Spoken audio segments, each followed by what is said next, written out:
Hello, my friends, and welcome to my splitting guide in hopefully 5 minutes or less. I don't want to spend too much time on this, and I'm not going to be doing my normal style of editing. I just want to go ahead and kind of freestyle this one, I guess, so I can get into the free weekend myself. All right, we're going to start off with block building, though. So I do see a lot of new players, build something like this. We call this block building because, as you can see, they are pretty much in a block. And while it's not the worst thing in the world, there are better ways, at least in my opinion, to do it. So let's show a quick example with the Rangers on wave 4. The goal is to try to get as many things to tank as possible. So right now we can see we have 1, 2, 3, and 4 things tanking. With each one of these tanking, there's one less chicken on the other Rangers, which means that they stay alive longer and do more damage before they die. Now let's try it again, but with block building. Wait, is that 6? Did I have 5? I think I had 5. And I'm on the wrong wave. You see, this is why I do things. Get distracted. By the way, the sandbox tool is great. Highly recommend trying it for a bunch of different things. All right, let's get into it. And now we see here, block building, only 2 things take damage. Well, it doesn't matter here, as I am overbuilt, and this is their best wave. It still can make a difference, in a normal game setting. So that is block building versus kind of different positioning. So you can see we actually only had 1 in a quarter alive versus the 3 that we had alive last time.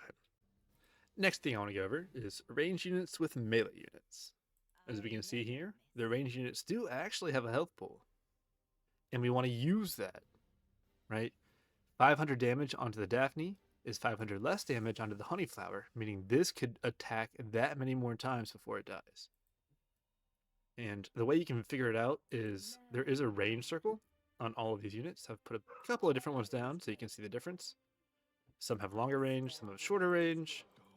And it really just depends on the circle for where you put them.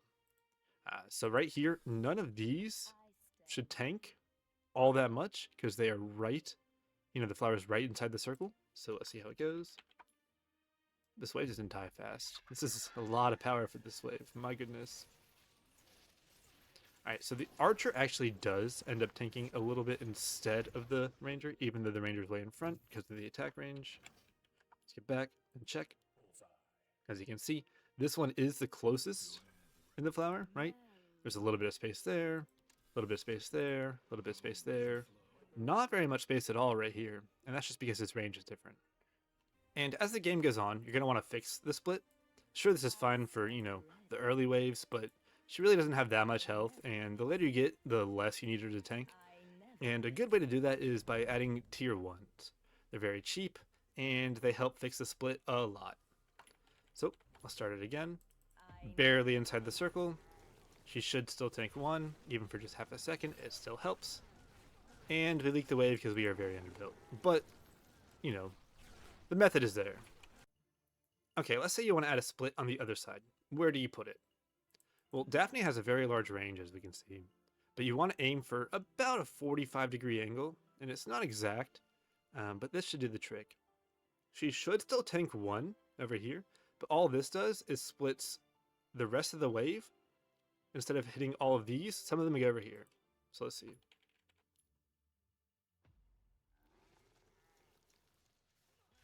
Yeah, so a couple went to the right. If you want more, put it a little bit higher up, just like with the tank on this side. It really depends on how high up you want it, how much you want it to tank. For me, this is perfect for a Smurf Breaker. Look at him. He kills the entire wave, doesn't die, comes back and helps. Beautiful. Since I'm trying to keep it quick, I'm going to go over one last thing.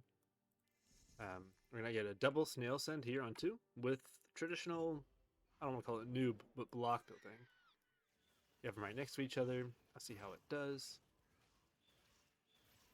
Windhog is not looking great as it is taking literally everything at once. Cannot do that much damage. If you can see up here.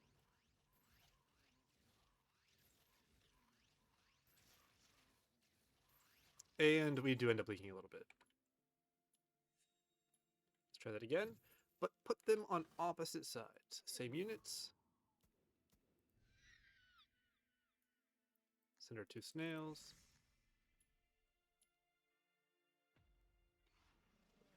Let's see what happens. Let's see how much more damage the Windhawk gets off before it dies. And if that matters. Windhawk does go down, but it does 800 damage before it does this time, giving us the chance to hold. Same units, same send, same wave. In order to hold like this, you would need to add more units. This is 40 gold right here, very close to a worker. And the whole point of positioning is to get extra workers and still hold the wave. All right, but that's it for me. I hope that helped at least a little bit, and I do plan to make an actual guide in my style. I just kind of ran out of time this week.